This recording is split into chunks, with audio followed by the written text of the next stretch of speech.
I saw leaves are being swept and put into black color trash bag and put into the rubbish bin. It pains me. Does dead means dead? No. Dead is another phase of life in the case of compost. Waste is a human construct. It's a social construct. In nature, there's no such thing as waste. In nature, it's just nutrient that's locked in one form, waiting to be converted into another form. So as we eat food, there will be food waste. Well, we can't treat it as waste because if we do so, it will be sent to the incinerator, burned. The carbon contents in those food scraps will be converted to CO2. If we're serious about this climate change mitigation and carbon neutrality and all that kind of stuff, you have to start with food waste. Everyone should try to compost because we're just throwing nutrients away. Funny thing is, it didn't really start out as composting. When I first came into my new house, and I started getting a lot of insects, and one of these insects was the rhino beetle.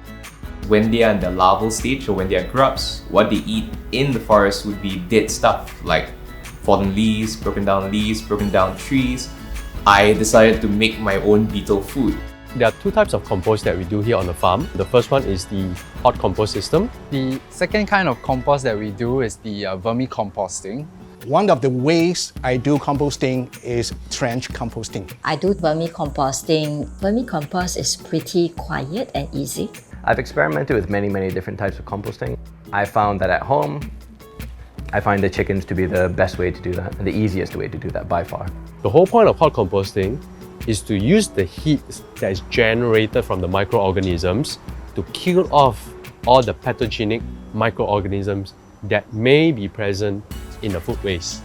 The dried waste are called brown matter, and then the fresh one are actually called green matter.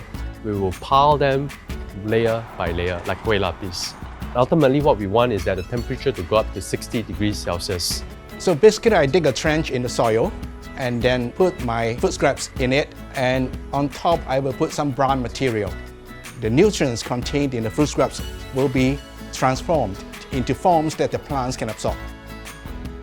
Another way of composting that I do is to dig a deep hole in the soil and put the food scraps at the bottom, cover with some brown materials and soil. On top I put my seedling. So it's about this deep. So bottom layer, food scraps plus brown material, then soil, then put the seedling on top.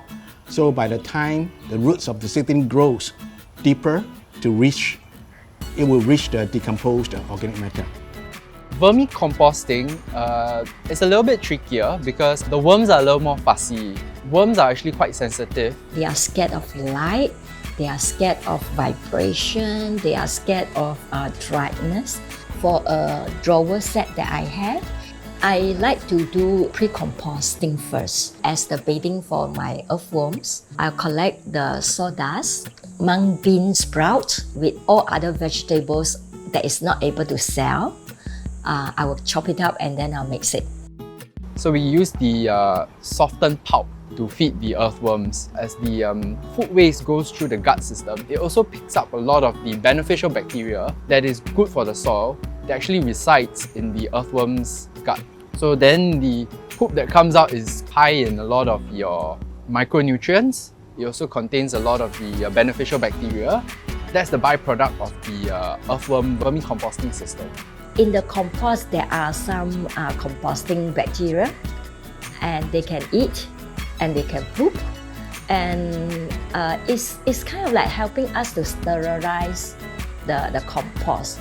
This is how it the compost break down even further into fluffy vermicompost. My core concern was, how do you create a compost that doesn't smell, that has the beneficial organisms in there that you can verify under the microscope, but you do it in a way that is very easy for people to adopt. One chicken will take about 1 kilo of food waste a day. My chickens are smaller, they're more suited for a balcony. They probably take half to 2/3 of a kilo. But the way the system is set up, it can take a lot more than that because whatever they don't eat gets buried. and whatever gets buried gets eaten by the worms. So the worms are incorporated into this whole system as well. I don't have to worry about it. I don't have to worry about the temperature. I don't have to worry about aerating it because the chickens do it every time they search for these organisms. And you don't have to clean the manure. You know, it makes it a very enjoyable experience as opposed to a real chore. I try to use waste products. I have wood from a furniture shop. I had a lot of friends who had spent coffee grounds. It takes about 3 weeks for it to break down. Once it's ready, I will then feed it to the grubs. And of course, that's not where it all ends. After the grubs eat it, and that's where the magic happens, it then becomes little pieces of poop. And their poop is very, very, very nice little squarish, rectangle-ish pellets that can then be used as compost. I do use the rhino beetles to also teach about the importance of our biodiversity. I get kids to smell it, and it's not stinky at all. It just smells like good earth.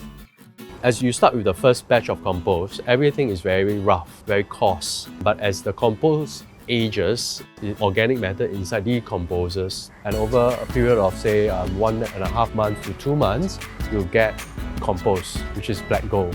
Very fine, fluffy, soil-like texture, and technically it should smell like fresh forest floor. I think the compost part is tough, yes, but I think there's a feel good feeling knowing that a lot of this food waste that we are collecting gets converted into something that looks nice. It yields fruit, literally. From food waste, you see it go through that whole process to something nice, fine. It's a sort of sense of satisfaction.